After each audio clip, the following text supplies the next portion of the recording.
رب کائنات اللہ رب العزت نے ہر جاندار کے لیے موت کا وقت اور جگہ متعین کر دی ہے، اور موت ایسی شے ہے کہ دنیا کا کوئی بھی شخص خواہ وہ کافر ہو، حتیٰ کہ دوہریہ ہی کیوں نہ ہو، موت کو یقینی مانتا ہے۔ انسان، جنات، چرند پرند، الغرض ہر جاندار پر اللہ نے موت فرض کی ہے۔ امام جعفر صادق رضی اللہ تعالیٰ عنہ نے جانوروں کے بارے میں ایک حیران کر دینے والی بات بتائی۔ آپ نے فرمایا، پرندے، کیڑے اور جانور بھی یقینی طور پر تبھی موت مرتے ہیں، لیکن ان تبھی موت مرنے والے پرندوں کے مردہ جسم کسی کو نظر نہیں آتے۔ آخر یہ لاشیں کہاں چلی جاتی ہیں؟ مثلاً ہمارے علاقوں میں بے شمار پرندے، بلیاں، چوہے اور دوسرے جانور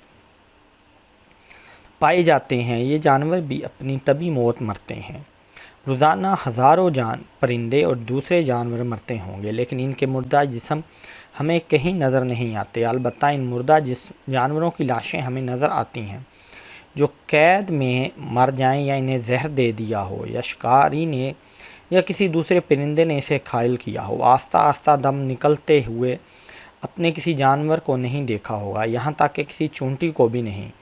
امام جعفر صادق رضی اللہ تعالیٰ عنہ نے فرمایا، یہ مردہ اجسام تمہیں اس لیے نظر نہیں آتے کہ چوپاؤں، پرندوں اور دوسرے جانوروں کو اپنی موت کا علم اللہ کی طرف سے پہلے ہی ہو جاتا ہے۔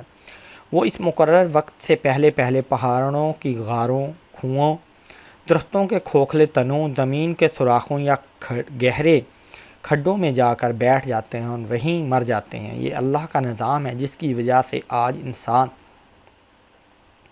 سکون سے سانس لے رہا ہے، ورنہ اگر باقی جانوروں، کیڑوں کو چھوڑ کر صرف پرندوں کو لیا جائے تو ایک اندازے کے مطابق دنیا میں پرندوں کی تعداد 700 ارب ہے۔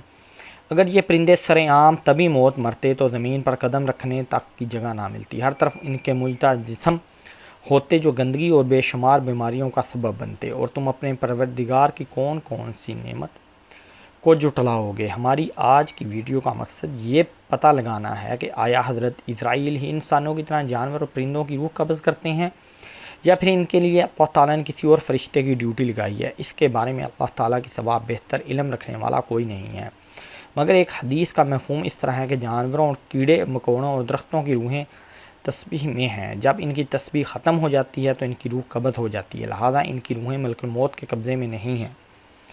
اکثر محدثین اس روایت کو ضعیف مانتے ہیں اور یہ بتاتے ہیں کہ جانوروں اور پرندوں کی روحیں بھی حضرت اسرائیل علیہ السلام ہی قبض کرتے ہیں۔ بعض نصوص سے اس بات کی طرف واضح اشارہ ملتا ہے کہ تمام ذی روح کی روحوں کے قبض کی ذمہ داری اللہ تعالیٰ نے ملک الموت کو سونپی ہے۔ چنانچہ ایک روایت میں ہے کہ ملک الموت نے ایک مرتبہ آپ صلی اللہ علیہ وسلم سے کہا کہ میں ایک مچھر کی روح بھی اللہ کے حکم کے بغیر اپنی مرضی سے قبض نہیں کر سکتا۔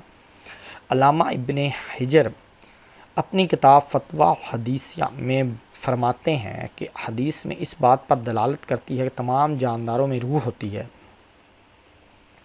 اور روح حضرت اسرائیل ہی قبض کرتے ہیں۔ امام قرطبی اس کے ذیل میں فرماتے ہیں، اس حدیث مبارک سے پتہ چلتا ہے کہ ہر ذی روح کی روح کو قبض کرنے کی ذمہ داری اللہ نے ملک الموت کو دی ہے۔ نیز امام مالک بن انس رحمۃ اللہ علیہ سے دریافت کیا گیا کہ آیا مچھروں کی روح بھی ملک الموت قبض کرتے ہیں؟ تو انہوں نے دریافت کیا کہ کیا ان میں جان ہے؟ جواب دیا گیا جی ہاں۔ تو آپ نے فرمایا کہ بس پھر ان کی جان بھی ملک الموت ہی قبض کرتے ہیں، کیونکہ قرآن میں ہے اللہ جانوں کو ان کی موت کے وقت وفات دیتا ہے۔ جانور کو مرنے سے پہلے موت کے بارے میں پتہ چل جاتا ہے، ان کے بارے میں محققین کے بارے میں اختلافات پایا جاتا ہے۔ حضرت موسیٰ علیہ السلام کے دور کی ایک حکایت ہے کہ جس کو مولانا روم نے اپنی کتاب رومی میں لکھا ہے کہ ایک مرتبہ حضرت موسیٰ علیہ السلام سے کسی نے کہا، میرے گھر میں ایک کتا اور بلی ہے، میں ان کی بولی جانتا ہوں۔ جب ان کو معلوم ہوا کہ کتا اور بلی دوسرے کے مرنے کی باتیں کرتے ہیں تو وہ کہتے ہیں کل گھوڑا مر جائے گا، تو ویسے ہی ہوتا ہے۔ یہ ایک مخصوص روایات ہے، لیکن جانوروں اور پرندوں کو اپنی موت کے بارے میں پہلے ہی پتہ چل جاتا ہے۔ اب ہم آپ کو بتاتے ہیں، یہ جانور اور پرندے بھی اپنے مرنے والوں کی موت پر روتے ہیں۔